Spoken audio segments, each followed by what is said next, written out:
Film kui propagandavahend teises maailmasõjas. Oma ideede propageerimiseks ja populariseerimiseks kasutati teises maailmasõjas mitmeid võtteid. Üheks neist oli film. Kuigi USA oli sõjas neutraalne 1941. aasta Pearl Harbori pommitamiseni, oli Hollywoodis juba varem tunda sõjaeelset hoiatusseisundit ja vastumeelsust USA isolatsionismi vastu. Seda on näha tolleaegsetes filmides nagu Howard Hawksi Seersant York, William Wyleri Mrs Miniver ja Michael Curtise Casablanca. Filmid kutsusid Ameerikat relvadele ja ülistasid vastukaaluks fašistlikule režiimile demokraatia väärtusi. Ka Suurbritannia filmitööstus taaselustus maailmasõja ajal. Valmisid filmid, millega sooviti edasi anda natside tehtu koledust. Nende seas realistlikud sõjadraamad 49. paralleel ja Vente de Duell.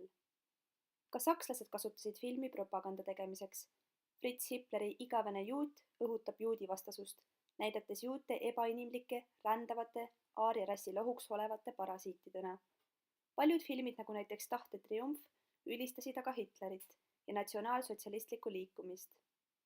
Lisaks neile 3 riigile kasutasid filmi propagandavahendina ka teised riigid, näiteks Jaapan, Kanada ja ka Nõukogude Liit.